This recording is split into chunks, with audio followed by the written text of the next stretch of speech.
சிக்கிமில் ஆட்சியை தக்க வைக்கிறது சிக்கிம் கிராந்திகாரி மோர்ச்சா கட்சி. ஆளும் கட்சியாக இருக்கக்கூடிய நிலையில் ஆட்சியை தக்க வைக்கக்கூடிய ஒரு சூழல் நிலவுகிறது. விவரங்களோடு இணைகிறார் செய்தியாளர் சுசித்ரா. சுசித்ரா, விவரங்களை பதிவு செய்யலாம்.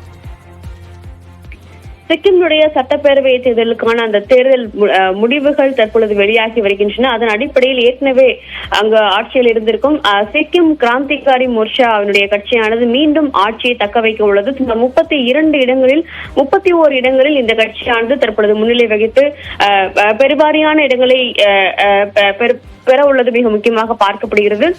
சிக்கிம் கிராந்திகாரி மோர்ச்சாவுடைய வேட்பாளர்கள் அனைத்து இடங்களிலும் தன்னுடைய வெற்றி வாய்ப்பை உறுதி செய்யும் வகையிலான ஒரு முடிவுகளானது தற்பொழுது வெளியாக இருக்கின்றன. அதே சமயம் எதிர்கட்சிகளான மிக முக்கியமாக எஸ்டிஎஃப், காங்கிரஸ், பாஜக உள்ளிட்ட கட்சிகளுடைய வேட்பாளர்கள் தங்களுடைய டெபாசிட் தொகையை இழக்கும் நிலைமைக்கு தற்பொழுது தள்ளப்பட்டிருக்கிறார்கள்.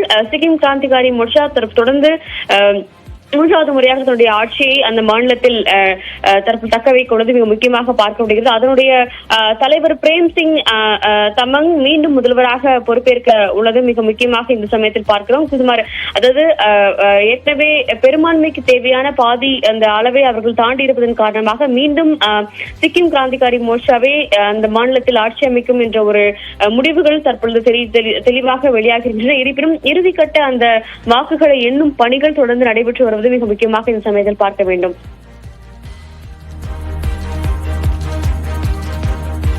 விவரங்களை வழங்கியதற்கு நன்றி சுசித்ரா.